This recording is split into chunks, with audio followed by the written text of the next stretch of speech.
You can learn a lot about a man by pondering some of his last words. This is especially true if his death is particularly painful and strenuous. Once everything has been stripped away, every distraction is gone, and time on earth is coming to an end, what parting message does he have for those who remain? That depends on what kind of person he is. Let's look at three examples: Jesus, Muhammad, and Nabeel Qureshi. Before his crucifixion, Jesus was lashed with a Roman flagrum, which was made with leather thongs with chunks of bone or metal woven into the strands. We know historically what a flagrum would do to a person. We have ancient reports of people being beaten until their veins and arteries were exposed. The Jewish historian Josephus writes about people being flogged until their bones were showing or until their intestines spilled out. The first century philosopher Seneca describes victims of crucifixion as battered, misshapen, and deformed, due in large part to the beatings they received. After the scourging came the crucifixion. The Romans hammered large nails through Jesus' wrists and ankles to keep him firmly attached to a wooden cross. Now, as Jesus hung on this cross, barely recognizable, skin dangling like ribbons, muscles and inner tissues exposed, covered only by his own drying yet still flowing blood, what message did he want to convey to those who were gathered around him? He said in Luke 23:34, "Father, forgive them, for they do not know what they are doing." This is the same Jesus who told his followers in Matthew 5, "You have heard that it was said, 'You shall love your neighbor and hate your enemy.' But I say to you, love your enemies and pray for those who persecute you, so that you may be sons of your Father who is in heaven. For he causes his sun to rise on the evil and the good, and sends rain on the righteous and the unrighteous." So during his ministry, Jesus ordered his followers to love their enemies and to pray for their persecutors. And when he was crucified, he practiced what he preached. He asked the Father to forgive the people who had tortured, mocked, and crucified him. Jesus' example clearly had a tremendous impact on the early Christian community, because just a little later, when Stephen, the first Christian martyr, was being stoned to death, he cried out, "Lord, do not hold this sin against them." Fast forward 6 centuries, and we get to Muhammad, who was poisoned by a Jewish woman whose family had been slaughtered by Muslims. Muhammad didn't swallow enough of the poison to kill him quickly, but the poison did cause internal damage, leaving him in ever-increasing agony. His followers eventually had to carry him around while his legs dragged behind him, and Aisha said that she never saw anyone experience as much pain as Muhammad did. As Muhammad lay dying, his internal organs shutting down due to the effects of the poison, what message did he want to pass on? Sahih al-Bukhari, 435. Narrated Aisha and Abdullah ibn Abbas. When the last moment of the life of Allah's messenger came, he started putting his khamisa, a woolen blanket, on his face, and when he felt hot and short of breath, he took it off his face and said, "May Allah curse the Jews and Christians, for they built the places of worship at the graves of their prophets." The Prophet was warning Muslims of what those people had done. So Muhammad wanted to warn his followers not to build a mosque at his grave, and there are lots of ways he could have done this. He could have said, "Guys, don't build a mosque at my grave."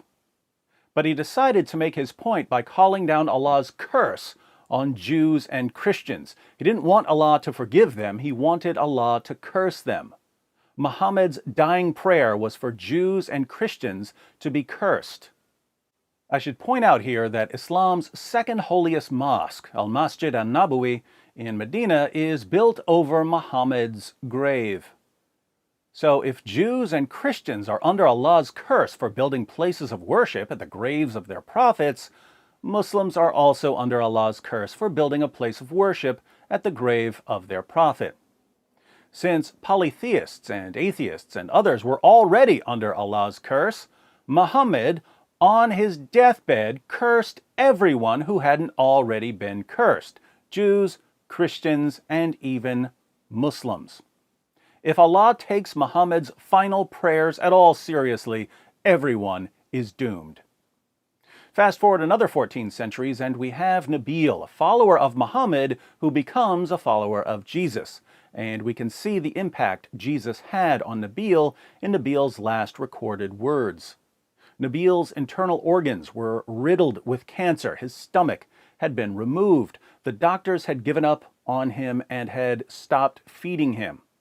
And he understood that they were just going to keep him heavily drugged until he died. This was his last chance to share something with the world. And what was his concern? He wanted everyone to know something about the God he served. You know, our God is a God of love, and that should be what keeps us driven. That should be foremost in our mind. So whether you're talking to a Hindu, a Jew, a Muslim, a Christian, whoever you're talking to, may it be out of love. And he wanted people to understand that even though he had been criticizing Islam for years and telling Muslims that they're wrong about God and Jesus, he wasn't doing that out of hatred. He was doing it out of love. He wasn't telling Muslims that Islam is false because he hated them and wanted them to feel bad. He was telling Muslims that Islam is false because he wanted them to know the God of love. And he apologized for times when his love to others wasn't clear.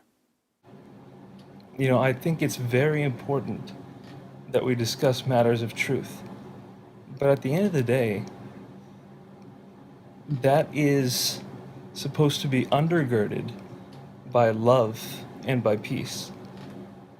And so if at any point I've said anything that seems to contravene that, I do apologize, and I hope that that's not the legacy that I leave behind. So, Jesus' final message before death: Father, forgive these people for torturing me, spitting on me, and nailing me to this cross. Stephen's final message before death: Lord, they're stoning me, but please don't hold this sin against them. Nabeel's final message before death: God is a God of love, and if I haven't seemed loving enough towards you, please forgive me. Muhammad's final message before death: Allah's curse be upon Jews, Christians, and Muslims. In the words we learned on Sesame Street, one of these men is not like the others. So we've seen a striking difference between, on the one hand, the parting thoughts of Jesus and Nabeel, and on the other hand, the parting thoughts of Muhammad. But we may need to do another comparison, because I've seen some Muslims boasting about Nabeel's death and insisting that it proves he was cursed by Allah. Notice their obsession with Allah cursing Jews and Christians. I wonder where that came from. Now, as Nabeel said in his last video, he wants people to come together to the truth. So we may need to do a little investigating to see what we can learn from Nabeel's death. And the best way to do that with our Muslim friends is to take the claims they're making about Nabeel's death and to examine what Islam's most trusted sources say about Muhammad's death, to make sure our Muslim friends are being consistent in their reasoning. That would be the loving thing to do. So I hereby invite every Muslim in the world to share your thoughts about Nabeel's death in the comments section. In return, I'll share two things with you. One, a bunch of information about your prophet that you never knew before because your leaders hide it from you. Unlike your leaders, I love you enough to tell you the truth. And two, some indisputable proof that my loyalty to my friends does not end at death. Once we've gotten Islam's massive consistency problem out of the way, perhaps we can have a more fruitful discussion of what's called the problem of evil, or the problem of suffering. If God exists and is perfect in power, knowledge, and goodness, why do things like stomach cancer happen to people like Nabeel? That's one of the most important theological topics in history, and I'm happy to address it. But consistency is crucial for topics like this, and there are lots of Muslims out there who are so busy shouting Allahu Akbar when a Christian dies that they don't realize how utterly illogical they've become. Fortunately, I can help them with their inconsistency by quoting their sources to them. And maybe, as we move forward, we can all learn some things about God, even in the midst of tragedy. Let's talk again soon.